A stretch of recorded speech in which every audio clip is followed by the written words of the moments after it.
शंकर जी पर दूध चढ़ाने को टारगेट क्यों किया जा रहा है? आप कहते हैं कि ईश्वर ने सृष्टि की रचना की, तो फिर मैं आ जाऊंगा ईश्वर को किसने बनाया? तो आप अपने बच्चों को क्या सिखाएंगे? हमारे भारत की पहचान संस्कारों से। मर्यादा नाम की कोई चीज है या हिजाब डालूंगे दिखनी कि मैं कैसे भी कपड़े पहनूं, आपको क्या दिक्कत है? मैंने कहा बात ठीक कह रही हो, हमें क्या दिक्कत है? तुम कुछ भी मत पहनो, जरा सी पहनो, हमें क्या दिक्कत है?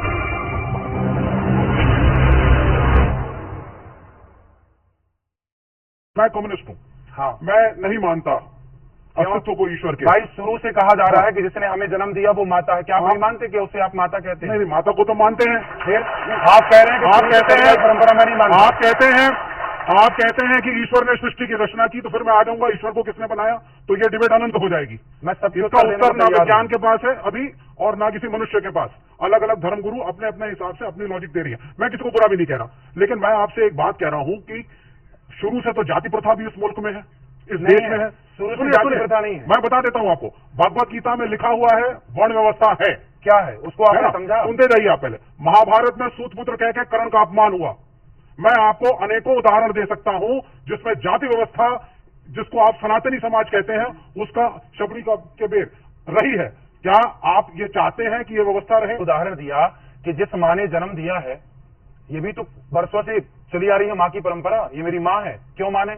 हर पुरानी परंपरा को आप नकार देंगे तो राम सेतु भी पुराना, उसे भी नकार दीजिए। राम का अस्तित्व तो लोग नकारते हैं, तो हर चीज नकार देने से तो कुछ ना बचेगी ना। फिर हम क्यों? हमने तो महात्मा गांधी को देखा ही नहीं, फिर हम भी मानने लगे नहीं जी महात्मा गांधी नाम के कोई हुए ही नहीं। भाई वो तो इतिहास जो कहेगा मानना पड़ेगा ना। इतिहास कहता है कि महात्मा गांधी हुए हैं, इतिहास कहता है कि पृथ्वीराज, कि आप में से किसी ने पृथ्वीराज चौहान को देखा, शिवाजी को देखा? आपने किसी ने देखा? झांसी की रानी को देखा? पर नहीं देखा, इससे ये सिद्ध थोड़ी होता कि नहीं जी नहीं थे। भाई इतिहास पढ़ा है ना। जो इतिहास महात्मा गांधी के होने का प्रमाण देता है, वही इतिहास महाभारत का राम और कृष्ण के होने का भी प्रमाण दे रहा है। तो आप एक इतिहास मान रहे हैं, एक नहीं मान रहे हैं, ये गलत बात है। अब हम ही खोल खोल के दिखाएं और सामने वाले से कहें कि तुम अपनी सोच बदलो, तो ये कहां तक सही है? जो हीरा होता है ना, हीरे की दुकान में हीरा अंदर होता है और जो सरिया होता है वो दुकान में बाहर पड़ा रहता है। लड़के तो सरिया की तरह हैं, जबकि बेटियां हीरे की तरह हैं। हीरे की कीमत ज्यादा होती है, इसलिए हीरे को संभाल कर रखा जाता है, संजो के रखा जाता है। हमने तो बाप दादों से यही सुना है कि बेटियां दोनों कुलों का कल्याण करती हैं, माता के कुल का और पिता के कुल का, और वहां ससुर और सास और पति के कुल का। तो दोनों कुलों की जिम्मेदारी बेटी के ऊपर है, तो बेटे से ज्यादा जिम्मेदार कौन हुई? बेटी हुई। हिजाब दारू या बिकनी? भाई मर्यादा नाम की कोई चीज है? बिल्कुल है, मर्यादा है। फिर इसलिए देखिए, कपड़े कोई कैसे पहने, हमें क्या दिक्कत है? अभी पिछले में किसी ने कहा, किसी बहन ने, कि मैं कैसे भी कपड़े पहनूं, आपको क्या दिक्कत है? मैंने कहा बात ठीक कह रही हो आप, हमें क्या दिक्कत है? तुम कुछ भी मत पहनो, जरा सी पहनो, हमें क्या दिक्कत है? भाई पहनना ना पहनना तो आपकी पसंद है, हमें क्या दिक्कत है? बात ठीक है। लेकिन हम, एक पिता, एक माँ अपने बच्चों को तो यही सिखाएगी ना, बेटा थोड़ा मर्यादा में रहो। सीता माँ को लक्ष्मण रेखा खींची कि नहीं लक्ष्मण जी ने? वो क्या थी? वो मर्यादा थी। राम को क्या बोला जाता? मर्यादा पुरुषोत्तम। हम उस देश में रहते हैं जिस देश के भगवान को मर्यादा पुरुषोत्तम कहा जाता है, तो हम मर्यादा की बात क्यों ना करें? तो विवेक कुछ कह रहा था। देखिए, समय के साथ संस्कृति की परिभाषा बदलती है। खान पान, पहनावा, यहाँ आप देख रहे हैं अमीश जी ने जो वस्त्र पहने हैं, मैंने पहने, इन्होंने पहने, शर्ट पैंट पहने हैं, ये भारतीय संस्कृति में पहले नहीं थे। खान पान में आप बच्चे हैं, पिज्जा भी खाते हैं, चाउमीन भी खाते हैं, बर्गर भी खाते हैं, और जाते हैं घर के पास जाके मोमोज भी खा के आते हैं। और डॉक्टर मना करता है कि ना खाओ। ठीक है, साफ मोमो खाएंगे तो नहीं बीमार पड़ेंगे।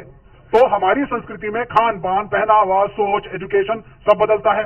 आज लड़कियां भी पढ़ रही हैं, तो आज जो एक स्त्री है, एक लड़की है, वो एक लड़के के बराबर है, उनमें कोई भेदभाव नहीं है। एक लड़की का अधिकार है वो क्या पढ़े, क्या पहने और क्या खाए। इसका एक मॉरल कंट्रोलिंग धर्मगुरु और कथावाचक क्यों करना चाहते हैं? आप क्यों चाहते हैं कि आपके हिसाब से लोग पहने, आपके हिसाब से लोग खाएं, आपके हिसाब से लोग सोचें? ठीक है जी, मेरे हिसाब से देखिए, अब बताइए, आप मोमोज खाइए, आप पिज्जा बर्गर चाउमीन इत्यादि खाइए, हमारे हिसाब क्या है? हम कहते हैं बेटा अंकुरित अनाज खाओ, अंकुरित करके खाओ, आप ज्यादा से ज्यादा फल खाओ, आप ज्यादा से ज्यादा हेल्दी चीजें खाओ, शुद्ध देसी गाय का मस्त दूध मिल जाए तो दूध पियो। हम तो आपके हित के लिए कह रहे हैं।